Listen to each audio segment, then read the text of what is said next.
Hi guys, welcome back to my YouTube channel. I'm that girl Vapa. If you're new to our channel,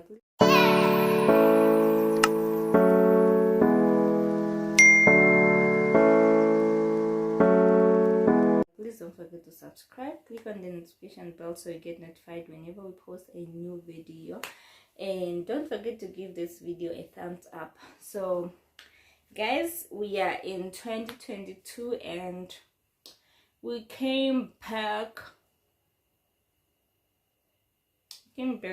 better than 2021. So today I wouldn't really say it's a story time, but I would I just want to talk about how to buy your first car with cash, what motivated me to buy a car, and yeah, what works for me actually, and what transpires, why I ended up buying a car. How did I buy it? Did someone bought it for me? So now this is a reality talk, guys. Reality talk. So to start with, I should start with the things that motivated me, or just put that idea of getting a car in my head. So I think the first thing that motivated me,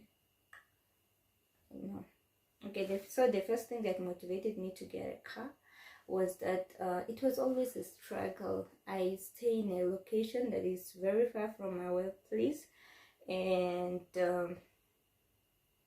we struggle to get like taxi to go to work. So I believed it was better for me to get a car. Sometimes it's even raining, you will stay like by the roadside for 10 minutes just for you looking for a car, a taxi, but they don't want to go in town. So it was always a struggle. And also it was the same thing, you go to work after knocking off, it's still a struggle, like it's very far, you have to stay there for quite some times before you get a cab. So that's one of the things that motivated me to get a car. The second thing that I feel like it motivated me, I have two different friends that I believe I might be getting more than what they are getting. One of them I was working with hair, and then I worked with her for like 6 months or so, and then after that, because it was a contract job, she ended up buying a car.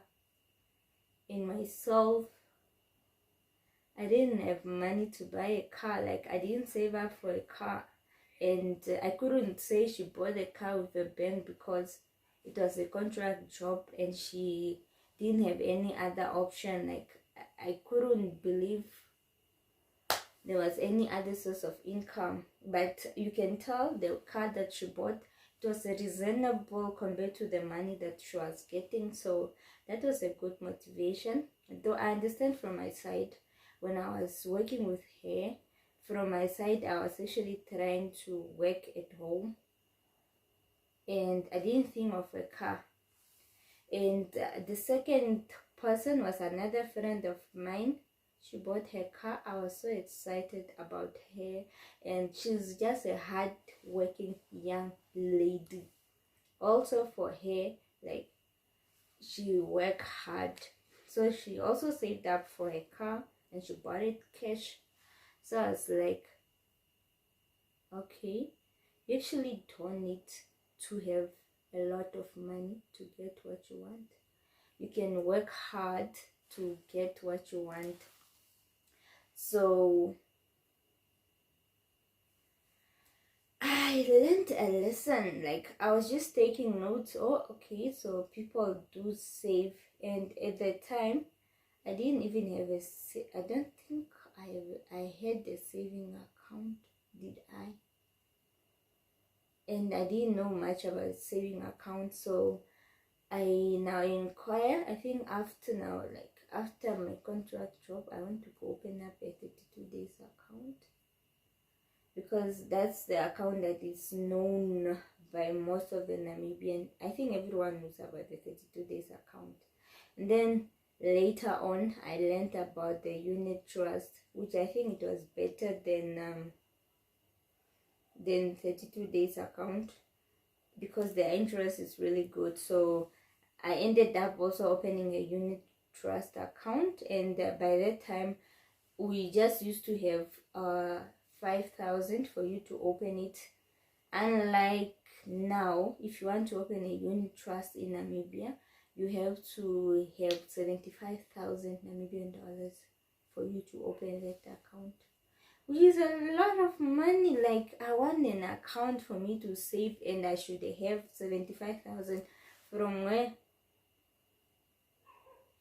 It's a lot of money, guys. It's a lot of money. So the third thing that motivated me, it's when now I left my contract job and I got another job where I started, and there was a function, like a work function, that we were invited, and we went to attend. So yeah, we had fun. It was really nice. And then after leaving, I was like really disappointed. Someone made a joke, and to me, I didn't take it as a joke, because you can't make a joke of something that I don't have. Like, let me say I'm starving, and you're making jokes of my hunger. Like, you know, that's something I can't entertain. I was like I really felt bad. Sure, if maybe one day that person is gonna watch this video, I was hurt, and I wasn't happy about your joke, because you can't make jokes of cars, and I don't have a car. So I attended the function, and after the function, or before people, like before it was getting late, or before it gets late, I was like, I need to go get a taxi to get home. I know I stay far, and taxis are always a struggle to where I stay. So I was like, no, now I need to get the entrance. Like, I need to go to the entrance. So I go look for a taxi, and I was quite confused. I don't know where was the entrance. So the guy told me, no, the entrance is at the basement. But I know at the basement there are like cars. It's for those people that park their cars. I'm like, no, I don't have a car. Oh, you don't have a car? No, the entrance is on the other side. I was like, wow. But then I understand. How old were I?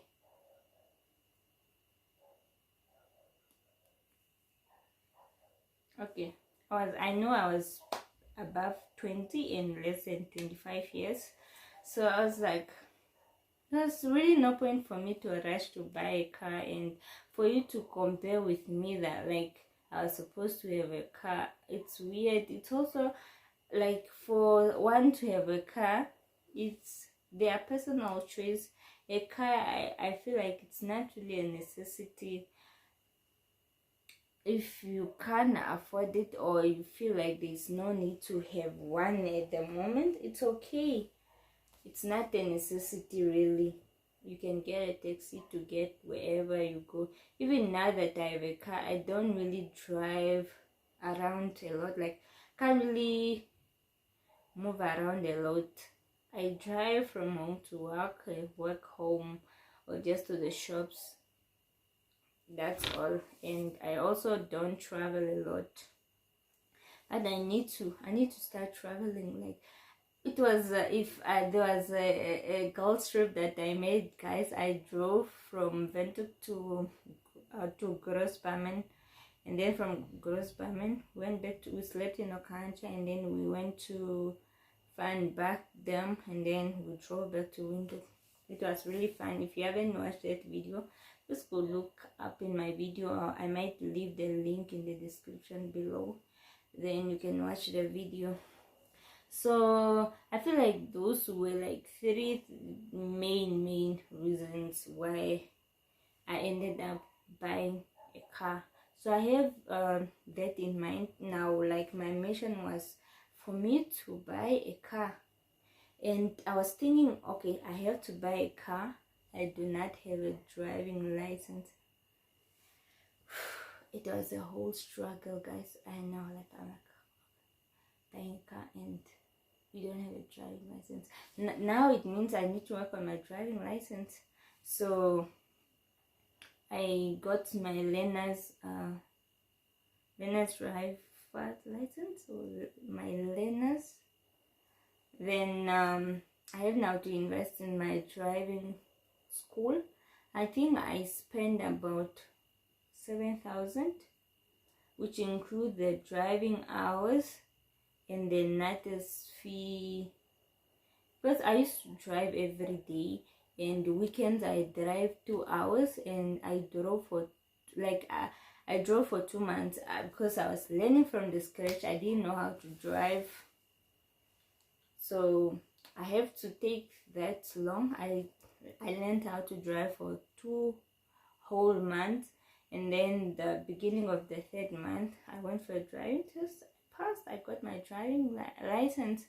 So now it was time to work for, like, to look for a car. And buying a car, it wasn't just a one night thing. I remember I was in Walvish Bay, Japan, like twice, just looking at the cars. And then I was like, okay, like I kept on saving up for my car.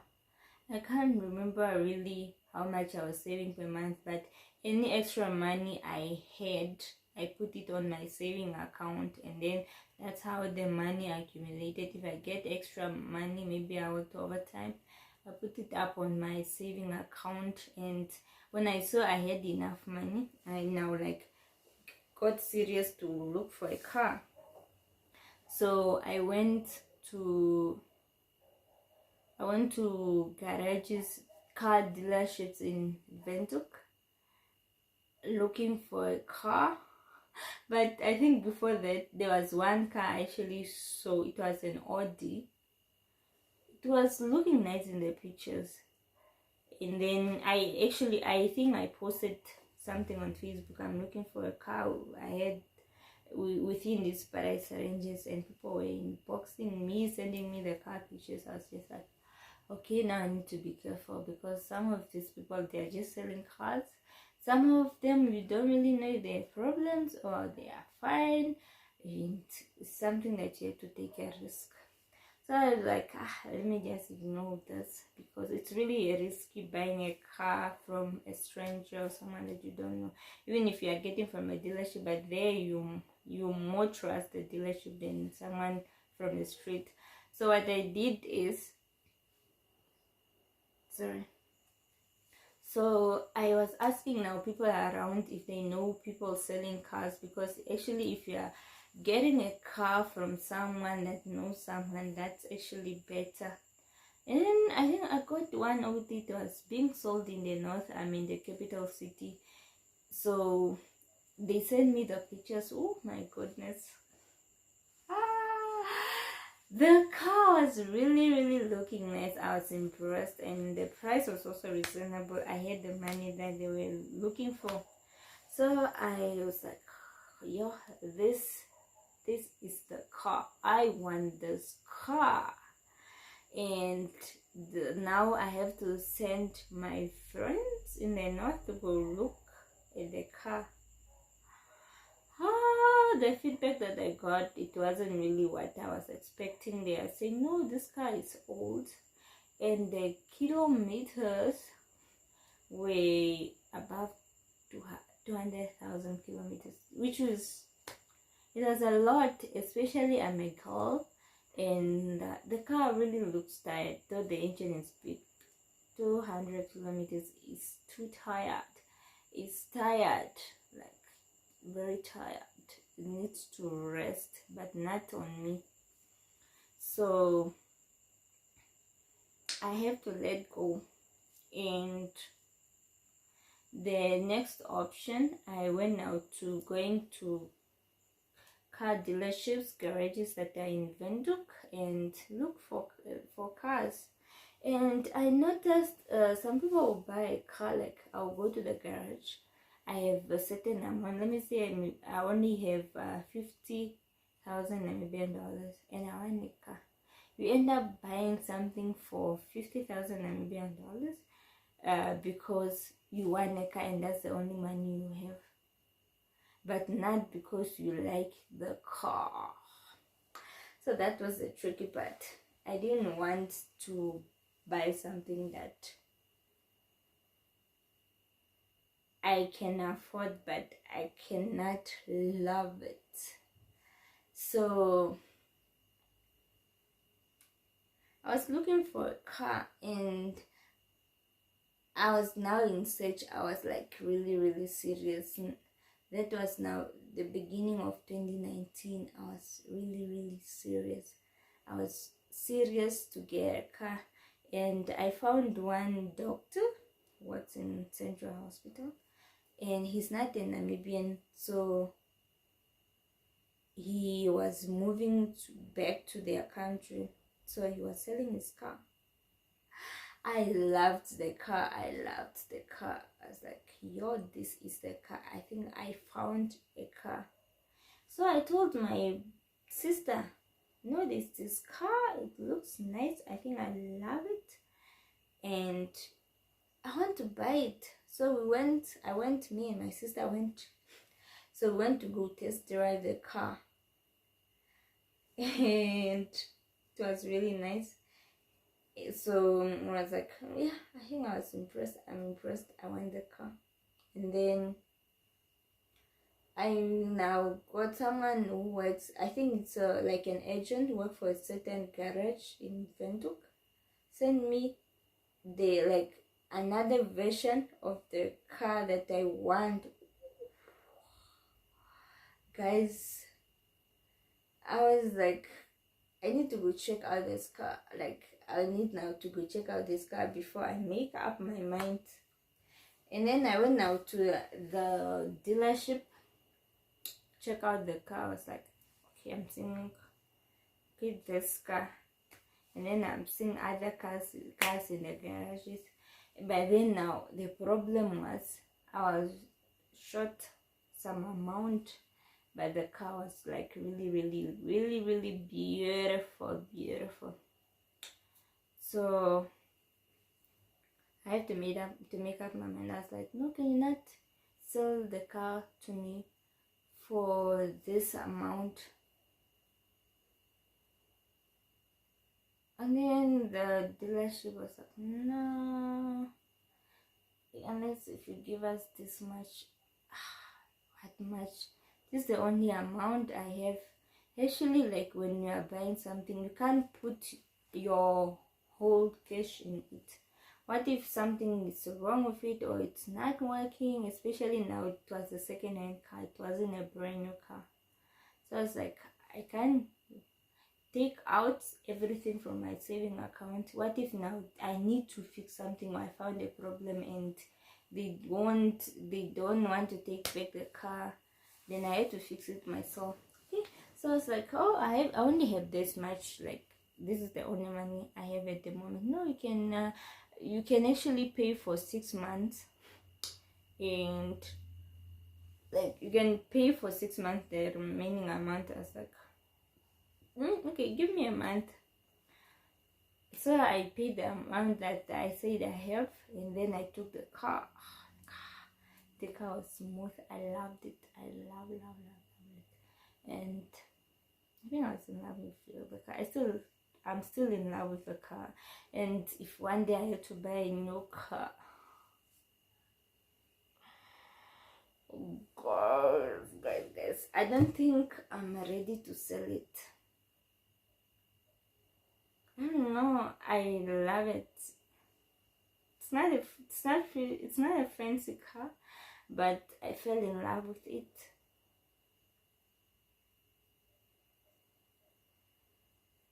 So I got the car, and then now it's a new baby now in the house. So I was like, I need to do car service.